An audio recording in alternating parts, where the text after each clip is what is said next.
சீரியல்களின் full எபிசோடுகளை Sun டிவியில் ஒளிபரப்பான உடனே எக்ஸ்க்ளூசிவாக சன் நெக்ஸ்டில் மட்டும் ஃப்ரீயா பாருங்கள். என் பொன் வாழ்க்கையை கெடுத்ததுக்கு நான் தான் காரணம். அந்த குற்ற உணர்வு என் மனசை அறுத்துக்கிட்டு இருக்கு. அந்த பொண்ணு பாவம், படிச்சுட்டு வேலைக்கு போகணும்னு ஆசைப்பட்டது. அதுலேயும் மண்ணை அள்ளி போட்டுட்டேன். அந்த ஜீவானந்தன் தம்பி வந்து பொண்ணை கேட்டாரு.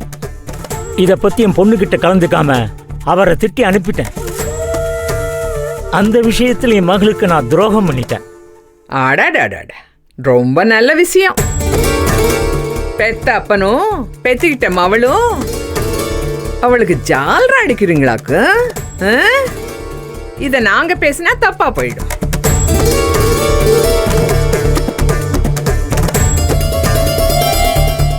ஏம்மா என்ன பேசுறீங்க நீங்க? நாக்குல நரம்பு இல்லாத மாதிரி. ஏண்டி என்னத்த பேசிட்டேன்? பிடிக்காத வாழ்க்கைய மூச்சு முட்டை வாழ்ந்து மண்ணோட மண்ணா போனா பொம்பளைகள்லாம் தியாகி நல்லவகன்னு நீங்க செலவைப்பீங்கல்ல.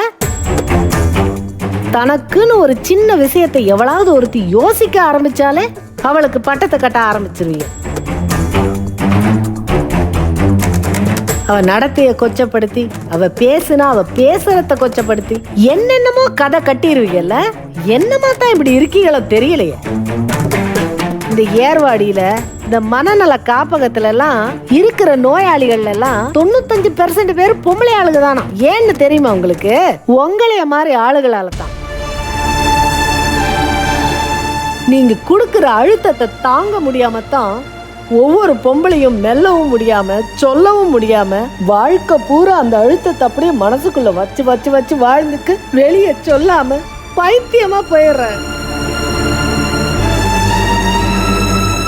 எதுக்குன்னு கேட்டா, பொம்பளைன்னா பூமாதேவி பொறுமையா இருக்கணும், தியாகம் பண்ணணும். அவ தியாகியா இருந்தா தான் குடும்பத்தை காப்பாத்தலாம். இப்படி பல கதைகளை சொல்றது உங்க தேவைக்காக. அங்கெல்லாம் போய் பார்த்தா இந்த மாதிரி இந்த மனநல நோயாளிகளை எல்லாம் கொண்டு வச்சு அடிப்பாங்க, சில நேரம் துன்புறுத்துவாங்க.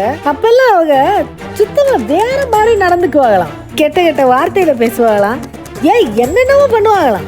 ஏன் சொல்லுங்க? வீட்டுக்குள்ள அமைதியா இருக்கிற பொம்பளை பைத்தியம் பிடிச்சா கெட்ட கெட்ட வார்த்தையில பேசுறது பைத்தியம் பிடிக்கிறதுனால இல்ல, உள்ளுக்குள்ள இருக்கிற கோபம், ஆத்திரம், ஒன்னும் சொல்ல முடியாத செய்ய முடியாத அந்த கோபத்தை எல்லாம் அப்படியே அழுத்தமா வச்சு வச்சு அந்த நேரத்துல அது வெடிக்குது. உங்களே மாதிரி ஆளுகளால தான். ஏ அப்பா, பொம்பளை தானே நீங்க, சொன்னாலும் புரியாது, உங்களுக்கே தெரிஞ்சாலும் தெரியாத மாதிரி நடிப்பீங்க. என்னத்த செய்யறது உங்களை எல்லாம் வச்சுக்கு. இப்ப என்ன இங்க நடந்துக்கிருக்கு? நீங்க என்ன இழுத்து என்ன பேசிக்கிருக்கீங்க? உங்க மயன் ஜெயிலுக்கு போனதுக்கும் இதுக்கு ஏதாவது சம்மந்தம் இருக்கா? ஒருத்தி தலை நிமிந்து வாழ்ந்தாலே அவ தரங்கெட்டவன், வாய திறந்து பேசுனா ஒழுக்கம் கெட்டவன். ரெடியா இருப்பீங்களோ பட்டத்தை வச்சுக்கு? என்னம்மா நியாயம் உங்க நியாயம்? எனக்கு ஒன்னும் விளங்குது இல்லையே. எம்மா தாயே, பேசி முடிச்சிட்டியா? நீ பேசுறத கேட்க கேட்க என் காதுல ரத்தமே வருதுடி மகராசி.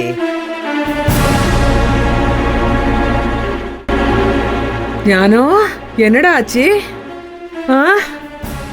அண்ணனை ரிமாண்ட் பண்ணி கோர்ட்டுக்கு கூட்டு போயிட்டாங்கம்மா. வக்கீல் கோர்ட்டுக்கு போயிருக்காரு. அதுக்கு முன்னாடி வீட்டில் இருக்கவங்க கிட்ட எங்களை பேச சொன்னாரு.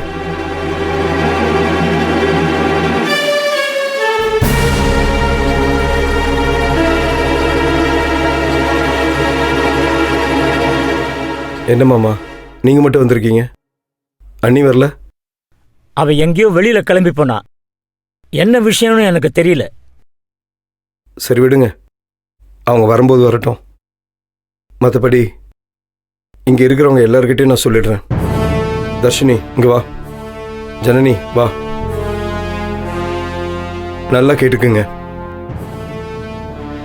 இந்த குடும்பம் பிரச்சனை, கடத்தினது, அப்பத்தாவோட விஷயம், இதெல்லாம் எங்களுக்கும் புரியுது. நாங்க எதையுமே மறுக்கல.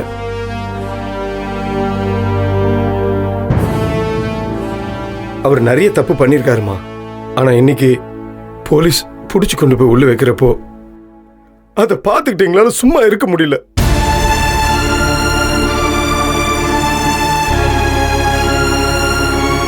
சித்தப்பா, அவருக்கு சப்போர்ட் பண்ண சொல்லிலாம் எங்க கிட்ட பேசாதீங்க. அவர் என்ன கடத்தினது தப்பு. அதான் அண்ணிய பேசுறாங்கன்னு சொல்றாங்கல்ல. இப்ப மட்டும் நீ பேசினா அப்படியே மாறிடுமா? அதுக்கு அவருதான் செஞ்சாருன்னு நான் சொல்லக்கூடாதா? இங்க பாருமா, சொல்றதுனால இப்ப என்னம்மா மாற போகுது? அதான் என்னோட கேள்வி. அப்போ அவர் பண்ண தப்புக்கு தண்டனை? தர்ஷினி, அதெல்லாம் நமக்குள்ள பேசி தீர்த்துக்கலாம். ஆனா சட்டத்தை வச்சு அவரை உள்ள பிடிச்சு போடுறதெல்லாம் தப்பு. பாருங்க, நீங்க எல்லாரும் ஒரே ஒரு விஷயத்த நல்லா கேட்டுக்காங்க. அவரை கோர்ட்டுக்கு கூட்டு போறப்போ யாரும் இங்கேருந்து வாயகைய திறந்துடாதீங்க.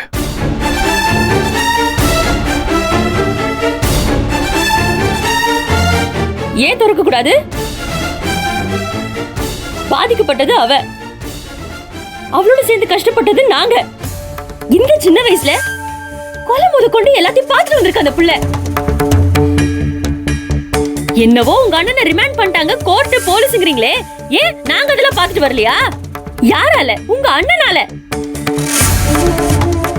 இப்ப எங்களை வந்து குத்தம் சொல்லிட்டு இருக்கீங்க.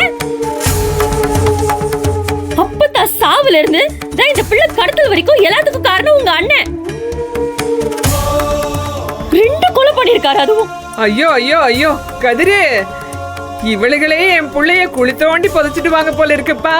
அவனை வாழ விட மாட்டாங்க. ஆமா, சும்மா இருமாடி. இப்படி விடாப்படியா நிக்கிறதுல எந்த பயனும் கிடையாது. தர்ஷினி, அவரை முதல்ல வெளியே கொண்டாந்துடலாம். அதுக்கப்புறம் வீட்டில் வச்சு என்ன வேணாலும் கேள்வி கேளு.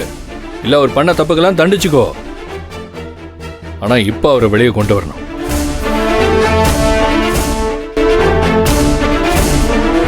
அவரை மட்டும் உள்ள தூக்கி வச்சுட்டாங்க, உள்ள வச்சு குடைச்சலா கொடுப்பாங்க. அதுவும் மேல கையையே வச்சாங்க. ஷோ, என்னால தாங்கவே முடியாது. கோர்ட்ல கொண்டு போய் நிப்பாட்டினா அந்த பக்கம் போலீஸ்காரங்க ஆரம்பிச்சிருவாங்க. ஏற்கனவே அண்ணன் மேல இருக்கிற பழைய காண்டில் போலீஸ்காரங்க சும்மாவே இருக்க மாட்டாங்க. தர்ஷினி, ஜனனி, உங்க 2 பேர்கிட்ட தான் நான் முக்கியமா சொல்றேன். நீங்க எதுவும் பேசாம அமைதியா இருந்தீங்கன்னா நாங்க அவருக்கு ஜாமீன் வாங்கி எப்படியாவது வெளியே கொண்டு வந்துருவோம். வீட்டில் வச்சு ஏதாவது பேசிக்கலாம். தயவு செஞ்சு யாரும் எதுவும் சொல்லிடாதீங்க. நீங்க தப்பு பண்றீங்க. மாமா, 1000 இருந்தாலும் அவர் உங்களோட மாப்பிள்ள இல்லப்பா, அந்த ஆள் என் மாப்பிள்ள இல்ல.